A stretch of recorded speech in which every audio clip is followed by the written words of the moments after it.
अस्सलामुअलैकुम वरहमतुल्लाहि वबरकातुहू। मैं मोहम्मद शोएब आलम सलाम सॉल्यूशन चैनल में आपका स्वागत है।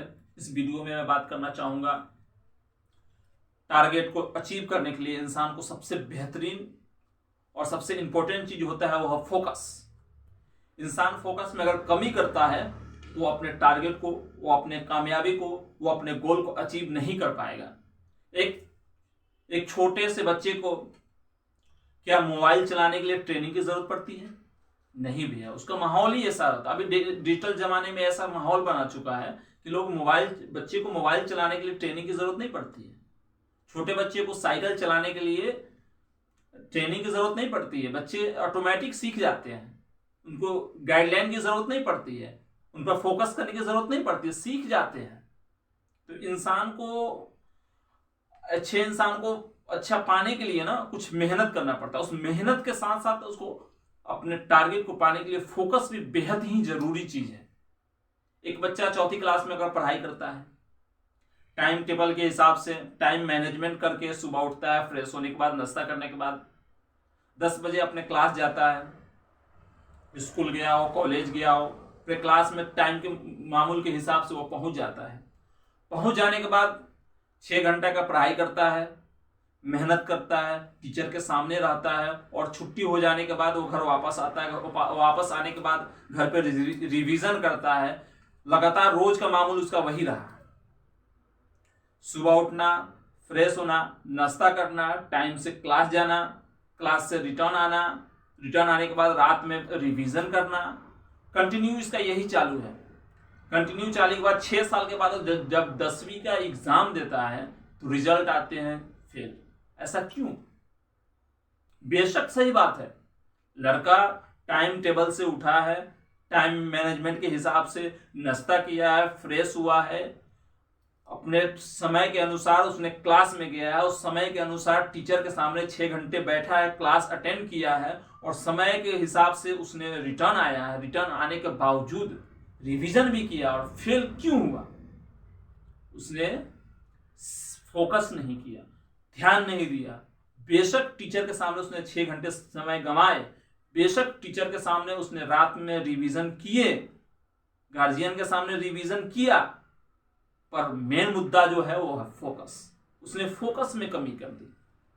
फोकस में अगर कमी नहीं होती तो बंदा टॉप करता, फर्स्ट डिवीजन से पास करता। एग्जाम्पल के तौर पे मैं आपको बताता चलो, एक 4 व्हीलर में पूरे फैमिली के साथ आप पटना की तरफ निकल, यहां से पटना की दूरी है 100 किलोमीटर। अब जा रहे हैं, पटना के करीब पहुंच रहे हैं, वहां से पटना लगभग 5 से 7 किलोमीटर है। तब ड्राइवर आपको कह रहा है कि मैं इतना दूर तक ले आया, बस 5 से 7 किलोमीटर दूर ही है, यहां से मैं आंख बंद करके भी गाड़ी ड्राइव करूंगा, 4 व्हीलर ड्राइव करूंगा तो आराम से पहुंच जाऊंगा। क्या आप उसे आंख बंद करके उस ड्राइवर को, अपने 4 व्हीलर को ड्राइव करने देंगे? नहीं, आपका दिल गवारा नहीं करेगा। क्यों नहीं करेगा? उसका रीजन यही है कि उस 5% में ही ज्यादा चांसेस बनते हैं आपका एक्सीडेंट हो जाने का। तो आप कभी नहीं कहेंगे, आप तो यही कहेंगे भैया आप संभल के चलाइए, ड्राइव कीजिए और फोकस कीजिए 110% और हमारे मंजिल मकसूद पर एकदम बेहतरीन तरीके से, अच्छे तरीके से, सेफ्टी के साथ हमें पहुंचाइए। आप उस 5% में उसे आंख बंद करके गाड़ी ड्राइव करने नहीं दे सकते।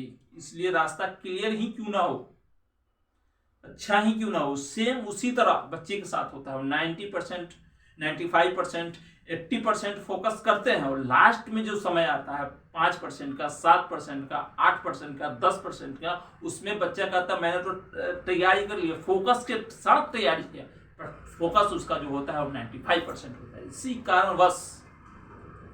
कारणवश लड़का बच्चा फेल हो जाता है 10th में। आप तो क्रिकेट तो देखे होंगे, उस क्रिकेट में 2 एम्पायर होते हैं। उस एम्पायर से हमें कुछ सीखने की जरूरत है। एम्पायर काफी ध्यानपूर्वक 100% फोकस करके बॉलर को देखता है कि बॉलर किस तरह से बॉलिंग करा रहे हैं। उसके रेखा को अगर पैर बाहर जाता है, क्रॉस जाता है, तो नो बॉल का उसे इशारा करना पड़ता है, डिसीजन देना पड़ता है।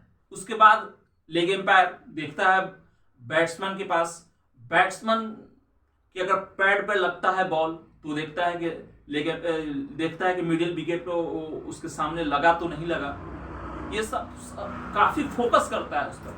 हजार ऑडियंस के बाद, हजार लाखों लोग भीड़ होती है, इतने हल्ला गुल्ला के बावजूद भी वो उसका सिर्फ फोकस प्लेयर पे होता है। बैटिंग पे, बॉलिंग कैसे हो रही है, बैटिंग कैसे हो रही है, पूरा फोकस 110% उस पर उसी पर देता है। क्यों? क्योंकि उसका जॉब वही है, वर्किंग वही है। अगर 100% नहीं देता है, अगर ऑडियंस पे ध्यान देता है एम्पायर, तो क्या क्रिकेट बोर्ड की टीम उसको रहने देंगे, जॉब करने देंगे? कहीं भैया आप जा सकते हैं, आप फोकस नहीं दे रहे हैं। ठीक उसी तरह इंसान को अपने टारगेट पाने के लिए, अपने टारगेट को अचीव करने के लिए, अपने गोल को अचीव करने के लिए, अपने कामयाबी को पाने के लिए उसको पूरा फोकस चाहिए, पूरा ध्यान चाहिए, 110% उसको ध्यान होना चाहिए। एक बच्चा 10th जब पास कर लेता है, 10th पास करने के बाद 11th में जाता है, काफी खुशी हो जाती है उसी। 10th का रिजल्ट अगर अच्छा आया उसके पास तो काफी खुशी हो जाती है, हमने बहुत बड़ा अचीव कर लिया। नहीं भैया, ऐसा नहीं होता है। 10th पास करने का मतलब आप पहला कदम रखे हैं, सारे एग्जाम बाकी हैं, सारे इम्तिहानात बाकी हैं। 11th में जाते हैं बच्चे, वहां जाने के बाद उनको किसी से अट्रैक्टिव हो जाते हैं, उनका ध्यान भटक जाता है, फिर 12th में उनका रिजल्ट खराब हो जाता है। इंसान को हमेशा जो भी टारगेट हो, कामयाबी पाने के लिए हमेशा ध्यान, फोकस 110% लगा रहना चाहिए। अगर फोकस नहीं होता है, फोकस में अगर गड़बड़ कर देते हैं, जैसे कि किसी काम में आप लगे हुए हैं, मेहनत मुशक्कत के साथ, पूरे ध्यान, पूरे फोकस के साथ आप किसी काम में लगे हुए हैं, उसी टाइम आपके मोबाइल स्क्रीन पे एक नोटिफिकेशन का मैसेज आता है। आप सारे काम धाम छोड़ के उस मैसेज को देखने लगते हैं, नोटिफिकेशन खोल के देखने लगते हैं, क्या नोटिफिकेशन आया, क्या मैसेज आया। पहले तो टाइम की बर्बादी, दूसरा आपका फोकस बिगड़ रहा है। तो भैया इस चीज से दूर रहें। अगर आप कोई काम में लगे हुए हैं, मेहनत मुशक्कत के साथ काम कर रहे हैं, पूरा 100% उस पर फोकस कर रहे हैं, ध्यान दे रहे हैं, तो इस चीज से दूर रखें। उससे दूर रहने से ही बेहतर होगा, भलाई होगा, और 110% उस पर ध्यान दे सकते हैं। अगर 4 घंटा का समय है तो 4 घंटा पूरी तरह फोकस करें उस चीज पे, तभी कामयाबी आपके पास आएगी। इंसान जब फोकस देता है, क्लासरूम में टीचर के 6 घंटे जब फोकस के साथ सुनता है, घर पे आने के बाद उसकी रिवीजन करता है, प्रैक्टिस करता है उसका पूरे फोकस के साथ, उसको एक मेहनत का एक खुश इनाम मिलता है, जिसको कॉन्फिडेंस कहते हैं। कॉन्फिडेंस इंसान की बहुत बड़ी चीज होती है, बहुत अच्छी सवारी होती है। जिस सवारी पर सवार होकर इंसान कॉन्फिडेंस के साथ कामयाबी को बहुत आसानी तौर से पकड़ सकता है। इंसान, नॉलेज तो होती है, जानकारी तो होती है, पर किसी ऑफिस में जाने के बाद मैनेजर से बात करने में डरते हैं लोग, हॉस्पिटल में जाने के बाद डॉक्टर से बात करने से डरते हैं। क्यों? कॉन्फिडेंस की कमी है। अगर आपके पास कॉन्फिडेंस हो जाए तो आपको कामयाब होने का रास्ता क्लियर हो जाता है। उस कॉन्फिडेंस के सहारे, आप उस कॉन्फिडेंस पे बैठकर आप उस मंजिल पर जा सकते हैं। फिर मिलते हैं अगले टॉपिक में, तब तक के लिए अल्लाह हाफ़िज़।